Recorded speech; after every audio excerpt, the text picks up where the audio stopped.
मनोहर हिंदी कहानियां पर आप सभी का हार्दिक स्वागत है। आज की कहानी। चाची, आपको तो आना ही पड़ेगा। आप ही तो अकेली घर की बुजुर्ग हैं और बुजुर्गों के आशीर्वाद के बिना शादी ब्याह के कार्यक्रम अपूर्ण ही होते हैं। जेठ के बेटे बहू के इस अपनापन से भरे आग्रह को सावित्री टाल न सकी, पर अंदर ही अंदर जिस बात से वो डरती थी वही हुआ।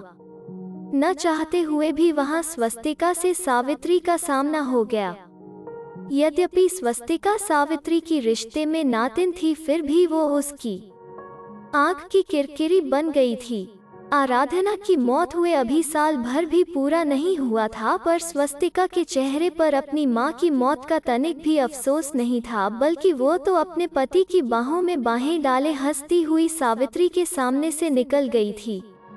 यह देखकर उनका मन बेचैन हो उठा और तबीयत ठीक न होने का बहाना कर वो घर लौट आई थी। सावित्री की जल्दबाजी से प्रकाश और विभा को भी घर लौटना पड़ा। घर पहुंचते ही प्रकाश झल्ला पड़ा। माँ, तुम भी कमाल करती हो।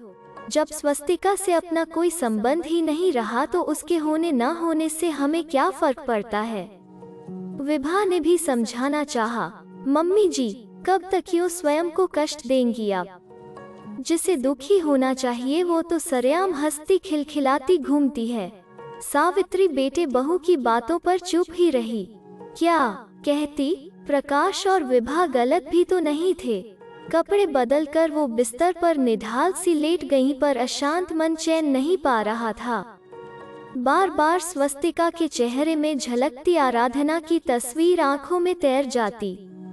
सहसा सावित्री के विचारों में स्वस्तिका की उम्र वाली आराधना याद हो आई। आराधना भी बिल्कुल ऐसी ही मस्तमौला थी, पर तुनक मिजाज, जिद्दी ऐसी कि दो दिनों तक भूखी रहती थी, पर अपनी बात मनवा के दम लेती।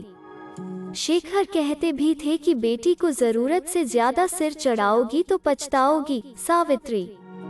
पर कब ध्यान दिया सावित्री ने उन बातों पर। सावित्री के लाड़ प्यार की शह में तो आराधना बिगड़ैल बनती गई। पिताजी का डर था जो थोड़ी बहुत आराधना की लगाम कस के रखता था, वो भी उनकी अचानक मौत के बाद जाता रहा। अब वो सुबह से नाश्ता कर कॉलेज निकल जाती तो बेलगाम होकर दिन भर सहेलियों के साथ घूमती रहती।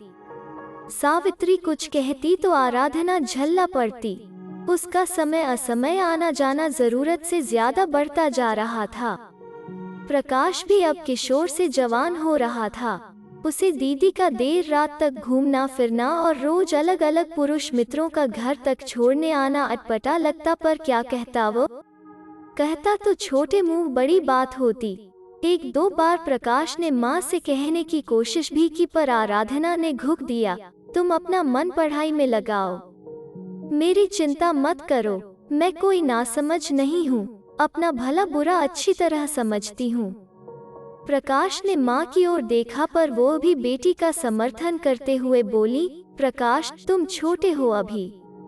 आराधना बड़ी हो चुकी है, वो जानती है कि उसके लिए क्या सही है क्या गलत।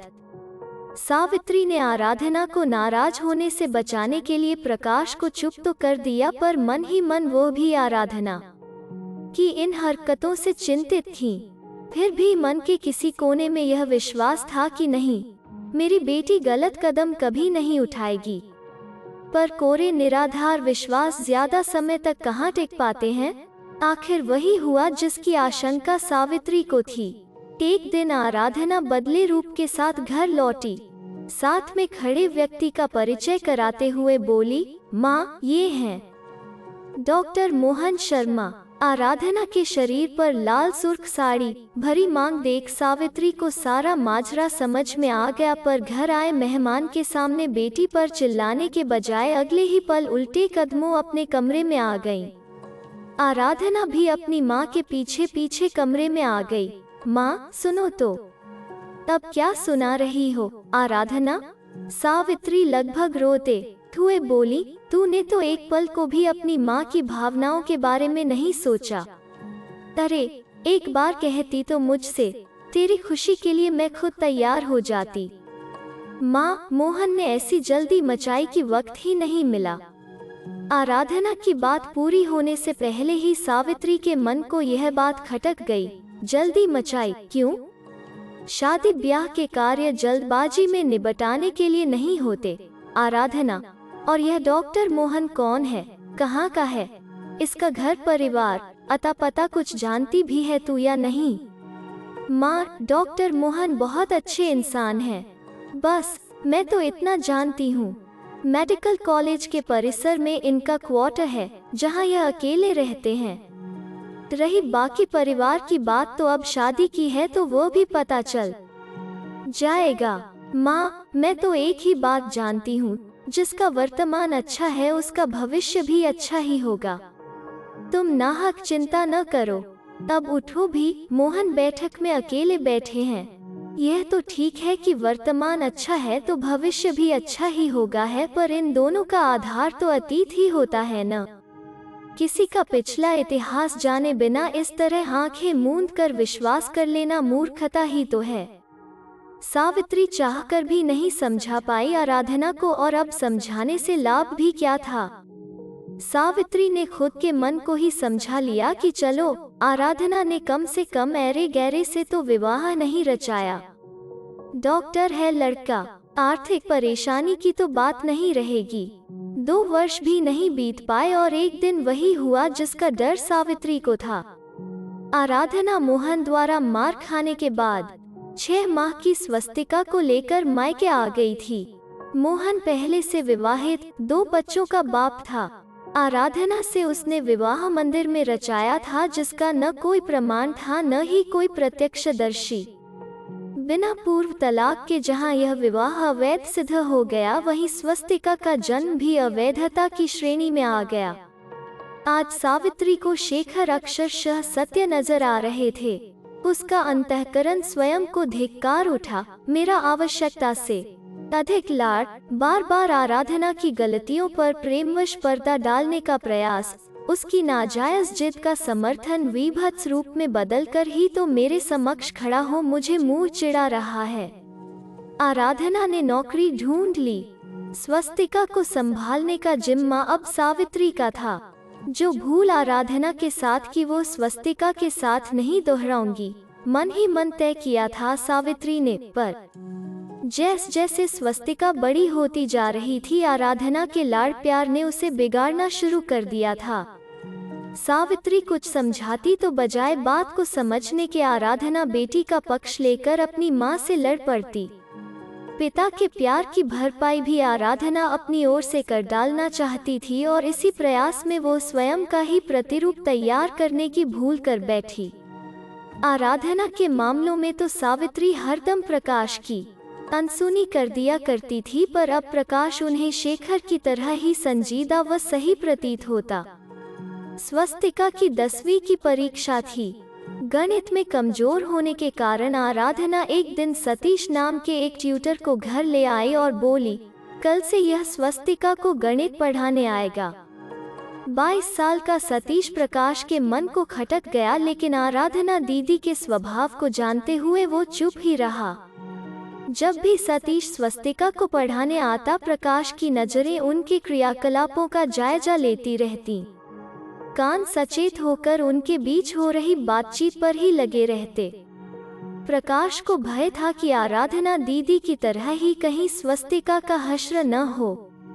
एक दिन प्रकाश ने स्वस्तिका को सतीश के साथ आपत्तिजनक स्थिति में देखा तो उसे धक्के मारकर घर से बाहर निकाल दिया। शाम को आराधना के दफ्तर से आते ही स्वस्तिका फफक कर रोने लगी।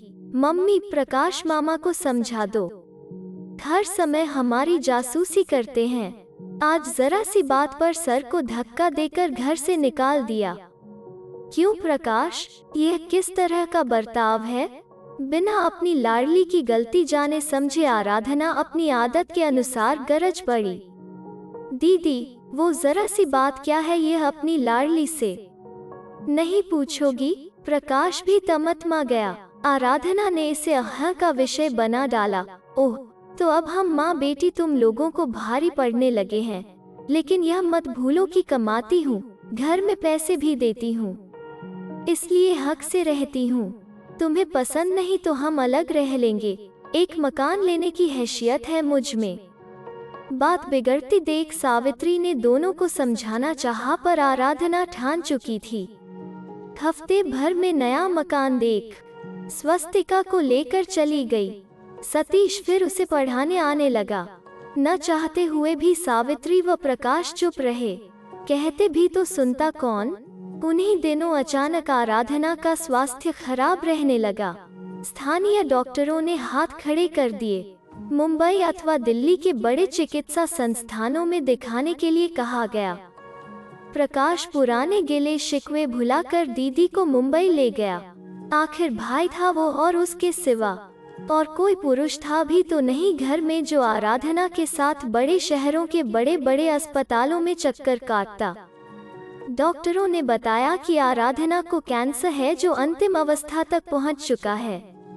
जीवन की डोर को केवल 6 माह तक और खींचा जा सकता है, वो भी केवल दवाइयों व इंजेक्शनों के आधार पर। ऐसे हालात में सावित्री व प्रकाश का आराधना के साथ रहना निहायत जरूरी हो गया था। साथ रहते हुए प्रकाश को स्वस्तिका व सतीश की नाजायज हरकतें पुनः नजर आने लगीं, पर बात का बतंगड़ न बन जाए यह सोचकर वो चुप रहा। केवल माँ से ही बात की। मौका देखकर सावित्री ने आराधना को इस बारे में सचेत करना चाहा। इस बार आराधना ने भी हंगामा नहीं मचाया, बल्कि स्वस्तिका को बुलाकर इस बारे में बात की। स्वस्तिका शायद अवसर की खोज में ही थी, इसलिए साफ शब्दों में उसने कह दिया कि वो सतीश से प्यार करती है और वो भी उसे चाहता है। अगले दिन आराधना ने सावित्री व प्रकाश को अपना निर्णय सुना दिया। प्रकाश, तुम पर बड़ी जिम्मेदारी डाल रही हूँ। इसी माह स्वस्तिका की शादी सतीश से करनी है। उसके घर वालों से बात कर लो व शादी की तैयारी शुरू कर दो। सुविधा के लिए मैं अपने बैंक खाते को तुम्हारे नाम के साथ संयुक्त कर देती हूँ, ताकि पैसा निकालने में तुम्हें सुविधा हो। तुम पैसे की चिंता बिल्कुल मत करना। मैं चाहती हूँ अपने जीते जी बेटी को ब्याह कर जाऊं। शायद यह खुद के विधि विधान से विवाह संस्कार न हो पाने की अधूरी चाह थी, जिसे आराधना स्वस्तिका के रूप में देखना चाहती थी। सब कुछ आराधना की इच्छानुसार हो गया। सतीश के दामाद बनते ही स्वस्तिका ने नए तेवर दिखाना शुरू कर दिए। मम्मी, अब मैं और सतीश तो है न तुम्हारी देखभाल करने के लिए। नानी और मामा को वापस अपने घर भेज दो। प्रकाश ने सुना तो खुद ही सावित्री को साथ लेकर अपने घर लौट आया। सावित्री घर आकर बार बार दवाई व इंजेक्शनों के समय पर बेचैन हो जाती कि पता नहीं स्वस्तिका ठीक समय पर दवाई दे पाती है या नहीं। तभी 2 हफ्ते भी नहीं गुजरे थे कि एक शाम सतीश का फोन आया। नानी जी, जल्दी आ जाइए। मम्मी जी हमें छोड़कर चली गईं। क्या? सावित्री सुनकर अवाक रह गईं। सावित्री को साथ लेकर बदहवास सा प्रकाश आराधना के घर पहुंचा, पर तब तक तो सारा खेल खत्म हो चुका था। सभी अंतिम क्रियाक्रम प्रकाश ने ही पूरा किया। अस्थि कलश के विसर्जन का समय आया तो स्वस्तिका आ गई। मामा जी, पहले उस संयुक्त खाते का हिसाब किताब साफ कर दीजिए, उसके बाद कलश को हाथ लगाइएगा। रिश्तेदारों का लिहाज न होता तो स्वस्तिका व सतीश को उनकी इस धृष्टता का प्रकाश अच्छा सबक सिखाता, पर रिश्तेदारों के सामने कोई तमाशा न हो, यह सोचकर अपने क्रोध को किसी तरह दबा लिया और स्वस्तिका की इच्छानुसार कार्य करते हुए अपने सारे कर्तव्य पूरे कर दिए। सावित्री वापस लौटने वाली थी। आराधना के कमरे की सफाई करते समय अचानक उनकी नजर अलमारी में पड़े दवा के डब्बे पर गई, जो स्वस्तिका के विवाह के बाद घर लौटने से पहले प्रकाश ने ला कर रखा था। खोल कर देखा तो सारी दवाइयां व इंजेक्शन उसी तरह पैक ही रखे थे। सावित्री का माथा ठनका। तो क्या स्वस्तिका ने पिछले दिनों आराधना को दवाइयां दी ही नहीं? यह सोचकर सावित्री ने स्वस्तिका को आवाज लगाई। क्या है नानी? खुला डब्बा दिखाते हुए सावित्री ने पूछा। स्वस्तिका, तुमने अपनी मम्मी को दवाइयाँ नहीं दी? हाँ, नहीं दी। तो क्या गलत किया मैंने? तकलीफ में थी वो, और आज नहीं तो 4 माह बाद जाने ही वाली थी न हमें छोड़कर। तो अभी चली गई, क्या फर्क पड़ गया? बेशरम, मेरी बेटी की जान लेने वाली तू डायन है, पूरी डायन। पसीने से तरबतर सावित्री हड़बड़ा कर बिस्तर से उठ बैठी। अतीत की वे यादें आज भी उन्हें बेचैन कर देती हैं। न जाने उस दिन कौन कौन सी गालियां देकर सावित्री ने हमेशा के लिए स्वस्तिका से रिश्ता तोड़ दिया था। सावित्री का सिर भारी हो गया। सुना तो यही था कि बेटियां माँ का दर्द बांटती हैं, फिर स्वस्तिका बेटी होकर भी अपनी माँ के प्रति इतनी कठोर कैसे बन गई? शायद आराधना की शिक्षा में ही कोई कसर रह गई थी। आखिर बेटी अपनी माँ से ही तो संस्कार पाती है। नहीं नहीं, फिर तो पूरी गलती आराधना की भी नहीं है, गलत तो मैं ही थी। आराधना ने तो वही संस्कार स्वस्तिका को दिए जो मुझसे पाए थे। काश मैंने आराधना को सहेज कर रखा होता तो आज उसकी संतान में उस कुटिल व्यक्ति का कलुषित खून न होता जो आज उसका पिता न होकर भी पिता था। काश मैंने आराधना की नाजायज बातों पर प्रेमवश पर्दा डालने के बजाय उसे ऊंच नीच का ज्ञान कराया होता। उसकी हर गलत बात पर किए गए मेरे समर्थन का नतीजा ही तो था जो आराधना स्वभाव से अक्खड़ बन गई थी। आराधना ने भी वही सब स्वस्तिका को दिया जो मैंने परवरिश में उसकी झोली में डाला था। जब भी स्वस्तिका से सावित्री का सामना होता वो अपने इन्हीं विचारों के अनसुलझे मकड़जाल में फंस कर रह जाती। अपने लाड़ के अतिरेक से ही तो अपनी लाडली को खो चुकी थी वो, और शायद लाडली की लाडली को भी। अगर आपको यह वीडियो पसंद आया तो इसे लाइक कीजिए, शेयर कीजिए और इस चैनल को सब्सक्राइब कीजिए। धन्यवाद।